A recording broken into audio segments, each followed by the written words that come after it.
Lauren here. And Ben. And with it being October, Yes. I could not let the season pass us by without doing my favorite trope, my ghosties. Mm-hmm. Ghost You ghost will slash always read ghosts. ghost slash haunted house. We got to give you our Rex because that is my jam. Yeah. And actually, it's not so much your jam, but you found. I managed to find some for you sure. found some. I don't You seek out ghost books the way you do. Yes. I'm more about monsters. Yes. But I found some for sure. Mm-hmm. And several of these you've read too. So. Well, you know what? It's funny. Is several of these, and probably because I make you read my faves. Yes. So it just makes sense. So I'm looking at your stack. You have 5 and I have 5. I've read 2, and the other 3 I plan to read. Okay, I've read 1. I want to read that. Mm-hmm. You read this. Yes, I read that. You've not read this, and I don't know that you will. I should read that one. Okay. I thought you had read that one. No, I had not. Okay. So I've read more of yours than you've read of mine. Interesting. You have more influence than I do. Very interesting. That's all that means. Yes, I'm a massive influencer. Yes. Okay.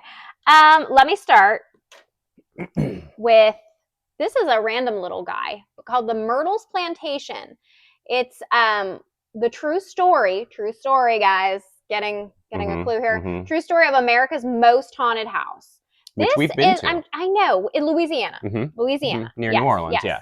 True. Outside of New Orleans, house, we went plantation. there and we took a walking tour, or like a house and grounds tour. Mm-hmm. Mm-hmm. Horrible things were done. There was a slave girl that was horribly mistreated, and she's known to Myrtle. Isn't her name? Yeah, isn't that? I thought Myrtles was the name of the plantation. It is, but so it's not the name of the ghost. The Myrtles is a 28-room Louisiana bed and breakfast once owned by Frances Kermeen. Tells the story of how she was drawn, bone-chilling history, incredible encounters with the ghostly kind. Mm-hmm. She had forever changed her beliefs about the supernatural. It's just it's classic ghost story. House you can go visit. Gorgeous land and so on. Yeah. But yeah, that's easy. This one is one of our best author friends, which we say a lot, but honestly, we just have that many. MJ Mars, The Suffering. So actually, I think this was when I first interacted with MJ, was that I found a copy of this in a half-price books in Dayton, Ohio. Out in the wild. And I took a picture and shared it on Facebook, and she was so excited. She's like, what's the name of the store? Like, she was just so fun. And then when we met her, and her husband's awesome. Jamie is amazing, too. They're just like the most fun people ever. They're so much fun. So, of course, I have this signed, and the cool thing about The Suffering is it is a bunch of ghosts in the same house. Every ghost is very much like a distinct character. And when the cast of the main characters gets there, each ghost attaches to a different main character. So you get like the different POVs, and you get to decide like which is your favorite ghost, and just such a cool take on the haunted house, and very genuinely creepy, awesome ending. The ghosts are they're their own cast of characters. Which I'm going to have to, that just brought to mind another one of my faves that I can't believe I forgot. So I'm going to go grab it. But I'll do mine and then I'll go grab it. This is usually my move. Yeah. Classic. Burnt Offerings by Robert Marosco. Also a movie. Another one that I picked for you in our blind Christmas gift exchange. This was a Christmas gift exchange book. Just classic. Unique summer home, restful, secluded, perfect for large family, pool, private beach, dock, long season. Very reasonable for the right people. I mean, do you need to know anymore? They move into a big house for cheap. Why? And there was... That is a seminal work in horror fiction, for sure. It's classic, and it's amazing. And I think it is very underrated. I haven't read it, but I've seen the movie, and I think I would enjoy the book, too. Yes. So I had to pull this one out because I just read it this year because of all the hype it was getting. The Reformatory by Tananarive, which is very interesting take on haunted house, in that it is about a little boy who's sent away to a reform school, essentially. I want to read that. And there's definite like racial commentary and social commentary, but a big piece of the plot is there's a boy who sees ghosts, and he goes to this reformatory, and there's, dark history, and he interacts with the ghosts in a lot of different ways, and that leads to basically where the rest of the plot comes in. So much, much more going on here than just the typical haunted house. Family buys the house at a steal and they move in, and then weird things happen. There's so much more going on in this one than your average ghost story. So makes sense. It deserves the hype. I think it's a very important piece of fiction. All right, this one, I can't believe I forgot this one. And have you read this one yet? You talked about this one yesterday. I love this one. This one is just, it's a group of horror authors that get together in a haunted house. And there's like the quintessential R.L. Stine author and the Stephen King, the best author. Like, it's so much fun. I loved this. I have a copy of this because you talked me into it. Yes, I can't believe I almost forgot to list that. That would have been bad. Well, do you want to go again? Because now you have more than me. I'm going to go quick. Okay. So this one is, you read this one, right? No, but I have it. The Stranger Upstairs by Lisa Matlin, which I only know because of Book of the Month. I've never heard of this author. You talked me into it. But what I loved about this one is it's an interesting take. The little twist at the end is different from any other haunted house that I've read. And that's your problem, is you think, it's been done to death. Mm-hmm. But it's really hard to surprise me or subvert my expectations with a haunted house book. Yeah. And that's my hang up with them. That's why they don't jump off the shelf to me, because I feel like I know what I'm getting, and that Did you like that makes me less excited. I haven't read it yet. Oh, okay. No, I have that and Kill Creek are both. I think I spoiled it for you. Well, that's good, because I wasn't listening to you. No, not just now, but I mean, I think I told you the end of that book. Oh, well, if you did, I don't remember. So okay, good. My poor working memory serves me well again. Okay. All right, so have to include this one. Yeah. Echoes of Home by our very good friend M.L. Rayner. And I've got, of course, this really awesome limited edition hardcover. He made the cover, didn't he? Right? He did the cover art himself. This, when I bought it, also came with photo printouts of some of the art, too. And is it this one? Yes. Yeah, so... His wife Emma crocheted that little guy for you. Yes. And it all came Well, I think it came with overseas. Your book, but I stole it, so. You do, because that's what you do. Yeah. Nobody, in my experience, of all the authors that I have read in the 40-ish years that I've been reading, does atmospheric horror like M.L. Rayner. Nobody. Yeah. He will put you in the center of the environment where the creepy things are happening, and then he just starts turning the dial on what you don't want to happen. And slow burn. It'll be a slow burn. Yeah. I don't. That's not my favorite term. It's not. He doesn't write fast paced. Yeah. But it is more like, definitely the atmosphere is the selling point. There. And the things play out. You'll be looking over your shoulder. Things play out on their own schedule in his books, but the endings he always builds to a very big, satisfying ending as well. Yeah. This is also rich in like history too, and I'm starting to notice UK. This trend where there's a lot of like. What's with the UK authors in the haunted house? Yeah. Well, I mean, there's so much more like history there with their, Yeah. We made a joke at one point about how we were celebrating Booby's Brewery, where Dark Drafts is going to be, and how old it was. And he's like, yeah, the pub down the street for me is twice that old. Like, things here that seem old in the States are not we need to get on over par there. With. But so there's so much more like. But he's an amazing person too. All of these authors, of our favorite all people. of these indie authors, like if we're shouting them out, they're incredible writers and people, as people as well. Yeah. But so. The next you one, talked me into this one too. Jennifer McMahon, The Winter People. This is my favorite Jennifer McMahon. However, she does ghosties, possession. Like, she does the dark things, and she's Read to Zero to me. She's amazing. She is one of my favorite authors of all time. This has very much Pet Cemetery vibes, actually. Like, people this coming back. How far would a mother go for her child? Kind of thing, but yeah, people coming back, but yeah, very unsettling. Very unsettling. It has nice diary entries, which I love a good like diary entry book. Like the epistolary stuff. Yeah. This one had been on my TBR for a very long time. Dead Silence by S.A. Barnes.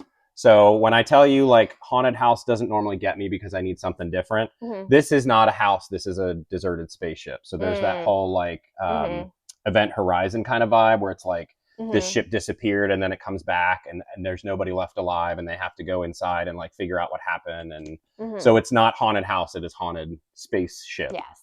That's cool. Very super well written, and I met her at StokerCon. She's an awesome person too. But I enjoyed this one a lot, and she's got this whole like niche carved out now where she's doing these like sci-fi ghost stories. So definitely worth checking out S.A. Barnes if you're into any of that. You know what I just realized? I left a crucial person off of this list. You gonna go do the run and I can't because it's up too high. You gonna do the run and get again? I'm just gonna say anything Darcy Coates. Darcy Coates is the queen. I told you last night you have to bring a Darcy Coates. I don't know how I forgot this. We were too. Which one would you recommend first? Because I feel like she has a dozen that are called The Haunting of So and So House. Okay, these are underwater. Yeah, From Below. From Below, I read. Yeah. That one, great atmosphere. Yep. But anyway, last on my actual list, but please go read Darcy Coates because clearly we could do this again. She's a queen. Clearly, are these even top 10 or are these just I don't know. half of the top 20? Yeah. But The September House by Carissa Orlando. This was so much fun. Oh my gosh. You talked me into that one too. I hear a lot of people like elderly main characters. I want to be this lady when I get old. Like she's living in a house. When the September comes around, there's just the walls are bleeding, and she's just like, "Yeah, guys, just go away." Like, yeah, she doesn't care. She does not care, and I love her. Yep. Yes. Well, so you got a ways to go. And the audio is fun. They did really good on the audio. Yep. Yeah. You talked me into that one too.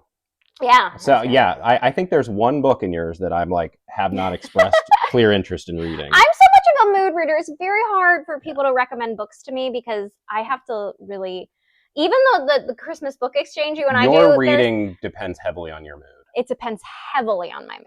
Yeah. Yeah, for sure. Yeah.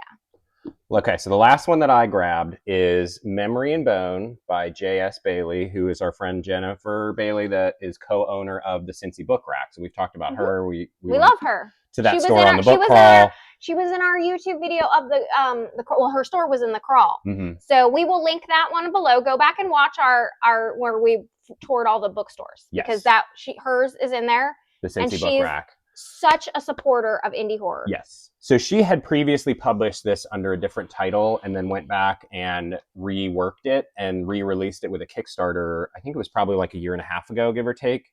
So I immediately jumped in on that Kickstarter because I wanted, look how cool this cover is. Yeah. And this is the hardcover version. There's a soft paperback version where it's inverted covers, where it's mostly black and then white lettering. And both of them are really cool looking. But this is a story about a ghost hunter who... Is this Twilight Zone-y? Is this the one that you told me was very No, Twilight her short story collection okay. is super Twilight Zone vibes. Okay. Ordinary Souls, that's called. Okay. Which is also great. Okay. But there's two reasons I really love this. One, because I tell you, like, it has to be something different than just a typical haunted house trope. So this is about a ghost hunter who basically befriends a ghost. And then it turns out that ghost is manipulating her and is super evil. Did you just spoil the end? No, I think that's probably about halfway through. I mean, that's the basic plot. Okay. But, okay. She's a ghost hunter. This ghost basically becomes like attached and starts following her. That's and then fun. You start questioning his motives pretty quickly. That's fun. The other reason is there is 100 little nods to the greater Cincinnati area. She mentions like real places that we go to and hang out. And so it just felt like a hometown ghost story in a way too. Author. Support your yes. local authors. And now this one, I'm so excited. So this Another is... UK, guys. We recently signed up for, I don't know if you can read this or not, something that a friend of ours named Stephen Barnard is doing called... Another author that's amazing. Yes, Ghost in the Post. We've not met Stephen, but I've been a fan of his for a long time. Since what did it was on? They Never Left? Or what was it called? No One is Leaving. No One is Leaving, I read by him. He has one called Griever's Wood, which features an excerpt from one of my books, because he was kind enough to throw one of mine in there. So I've read a handful of his. I've been a fan of his since he and I were doing Patrick McNulty's flash fiction contest together. He's a perennial winner in there because everything he submits is great.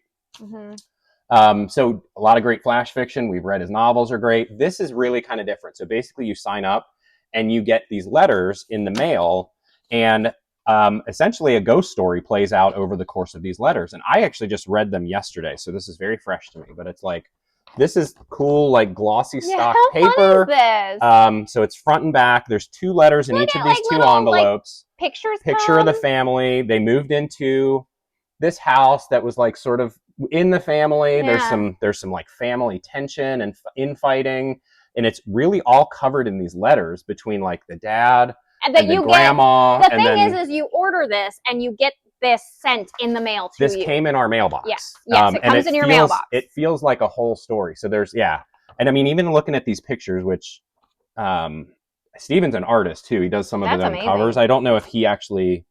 I'm assuming that he drew this himself. Well, there's but it's like, look at the down two there. different sides of the house. Like one is really kind of overgrown and unkempt. And that's cool. Anyway, so I've read 4 of the letters in this series now. You can sign up for different numbers of months. You can do like 3 months, 6 months. I've now read like 4 of the letters, and I can just tell that he has put so much into like putting this together. Yeah. It's rich in detail. There's a lot of mystery. I was genuinely creeped out reading 2 scenes in these letters that genuinely creeped me out. There's one where the kid thinks he hears a bird in the room, and then the grandma writes back to the dad, and she's like, that is not a bird.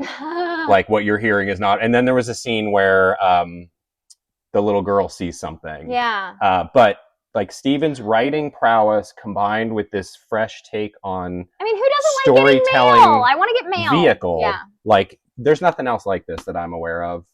No, what's the other? There's that scare mail. There's also scare mail. Which we've not checked out. Who's but the author David of that? Biergutz is the guy doing scare mail, which a we lot of haven't people have done heard that. of. But yeah, that's so we haven't big. done that. It's, but like, I don't know, like the pictures being included, the drawings. There's like a map of the house in one of these. It's just so rich in detail, and I am very excited to see where it goes with the rest of our subscription. So honestly, I didn't even. We'll put a link in the description of this Ghost video. in the Post. So you can sign up for Ghost in the Post. And honestly, I need to read that because I kind of forgot that we even got it. I think you got it the mail and didn't show it to me. So that is false. That is absolutely false. Who do it you was guys sitting believe? right up here, and I came up to clean the other day, and I found it and started reading it. We don't believe you. I don't need you to. We don't believe you.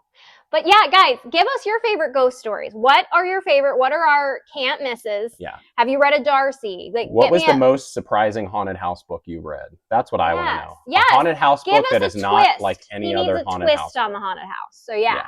Doesn't even have to be a twist, just has to be something new. A new take. Okay?